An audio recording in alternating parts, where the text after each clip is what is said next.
everybody. Wow, who has heard of Randy Pausch? Or rather, probably the question at the moment is who hasn't heard of Randy Pausch? The other day I came home and I caught the last 10 minutes of an Oprah show where she was talking to a man who had been diagnosed with pancreatic cancer, and he was giving a talk about life and what he wanted to leave to say to his children. Anyway, I was devastated because I had missed it and I didn't catch his name. I didn't catch anything. I just heard the last of his words and I thought, wow, what an amazing man. So anyway, the other day I was down at Borders bookshop and I walked up to this book. I saw this book called The Last Lecture and something drew me right to it. So I went straight up and I felt this. I know this sounds silly, but I felt this amazing energy come from the book. So I thought, oh, what's that? So I turn over and I realise that it's the same gentleman I saw on Oprah. There he is. That's Randy Pausch. So I want to talk about this book because it is mind-blowing and this man is amazing. And Randy, hello. I'm sending you this video because I really want you to know what an impact that book has had on me. What I love about it is Randy is a professor. And I have to read this because I'm not going to remember this, not being of academic mind as he is. He's a professor of computer science, human-computer interaction and design at Carnegie Mellon University in America. And anyway, he was asked to do this lecture, which a lot of apparently university lecturers are asked to do, and it's called The Last Lecture. And what they have to do is talk about what's important to them, or what, if they were given a certain amount of time, they would say was their biggest thing. So coincidentally, he was asked to do this lecture but was then diagnosed with pancreatic cancer. So he sort of thought, wow, what am I going to write about? I don't want to talk about dying. So he decided to talk about living. So what I love is his theme that he set for himself was how he had achieved his childhood dreams. Now, I swear to you that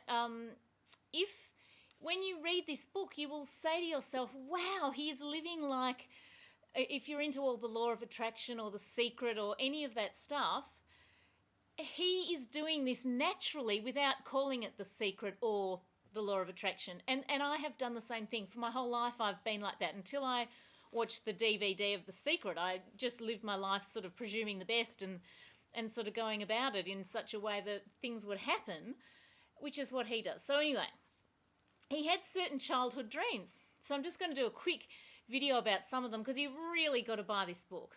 See, there it is. I love it. Randy, I love this book. Your family are so, so lucky to have this book. And you know what?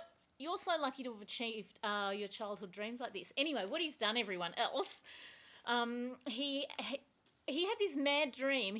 As a child, his parents loved the world books. Now, what's so funny is that I love the world books too. Can you see?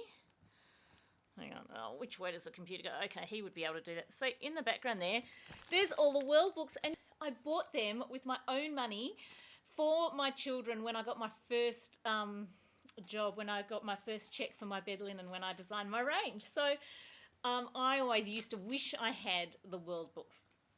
Anyway, so he loved them, and it used to be a big treat to actually devour those books and read them all. And he thought, wow, I wonder how you ever get to contribute a contribution, an article in the World Book.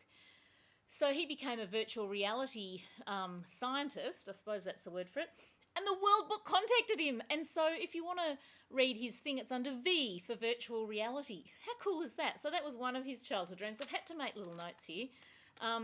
He also wanted to work for Disney, and after lots of different rejections and rejection letters that he kept, he actually ended up doing that. And another thing he wanted to do was he wanted to experience zero gravity, which, as a kid, I think a lot of people think, wow, I wonder what it's like to be on the moon and be an astronaut. Anyway, he got this opportunity because some of his students set up this virtual reality sort of idea for the weightlessness thing, and they were going to do some virtual reality thing. Anyway, NASA accepted and said, yes, come and do all this sort of stuff. So he goes, but then they go, there's not allowed to be any teachers there. So he's thinking, bugger, I really want to do this. This was, his childhood dream. He'd got everyone else there. So he read up about it and found that that journalists were allowed to go in. So he said that he would give them press and write an article on it. Now, that is what I would do too, because opportunities come along and you've got to grab them. So, you know, in The Secret, how people talk about, oh, yes, imagine $500,000 floating in the sky. Well, you've got to do a little bit of work for that. I mean, sometimes things happen and you might just have some money float from the sky, but generally you've got to be proactive. So I love the fact that his dreams have come true because he was proactive as well. So I love that. It's so like what I believe. Oh, and another thing was he really loved Star Trek, and he wanted to be Captain Kirk. And as it turned out, there was a book being written about how Star Trek had preempted certain scientific inventions like the cell phone. You know, apparently, I haven't watched Star Trek ever, I have to say. But apparently there were like cell phones, and so he was talking about that. So William Shatner, who played Kirk, came to see him. So, you know, like he's had some mad stuff happen. It's very... Okay, there's this thing he says when he used to play ball, and he said how his coach used to really ride him and get him to do his best. You know, he wasn't just mollycoddling him and sort of, you know, being a bit precious with him. And the assistant of the coach said to him, "That's a good thing," the assistant told me. "When you're screwing up and nobody says anything to you anymore, that means they've given up on you." Now, how true is that? And you know, Randy, I have said this to my son, who is 15, and I've been saying a few of your little quotes, but that one is so true, isn't it? And it is our responsibility as parents to give them that self-esteem through experience, not just by saying, "Oh, you're fantastic," you know, but by them achieving their full potential by experience. I so love those words that you said. Okay, so I'm going to find the next bit now. Okay, he also tells us to look for the best in everybody. These are his life lessons. These are things that he wants us to know, and his family. I love this. He says, if you wait long enough, people will surprise and impress you. People will show you their good side. Almost everybody has a good side. Just keep waiting, it will come out. I do think that's true. I like to believe that's true anyway. And also, he's got a lot of quotes in here. Dance with the one who brung you. That's a cliche his parents taught him. It's about loyalty and appreciation, and that's so true. You've got to thank people who help you and acknowledge, I don't know, just acknowledge good stuff. Be grateful and be thankful that people want to help you, and yeah, it's just nice to acknowledge it too. And one of my favourite quotes, luck is what happens when preparation meets opportunity. This comes from Seneca, the Roman philosopher. I didn't know that, Randy. But he says that's a great one. I agree. Whether you think you can or can't, you're right. Yes. So, love those quotes. Wouldn't you swear that he has read The Law of Attraction or The Secret, everyone? Okay, so my last little bit that I really have to make mention of is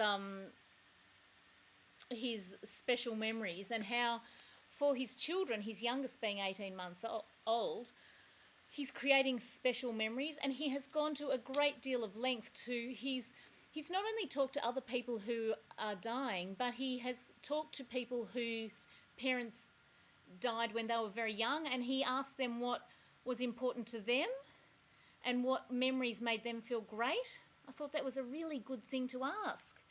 And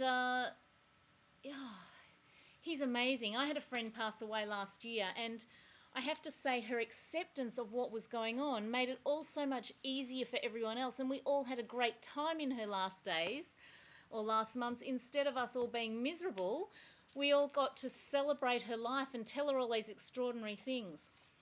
So, Randy, best of luck with your journey, and thank you for writing the most amazing book. And I promise you that is a legacy not only for your children, but I think this will be read for generations and generations to come. Thank you for putting it into words. You're an awesome person, and it's all just another breath to the next adventure. Think of it as another virtual reality ride. I really believe that. Anyway, thank you for an amazing book. And maybe other people would like to leave comments under here for you to see if you get to this video. Best of luck. Thank you for a beautiful book. Bye.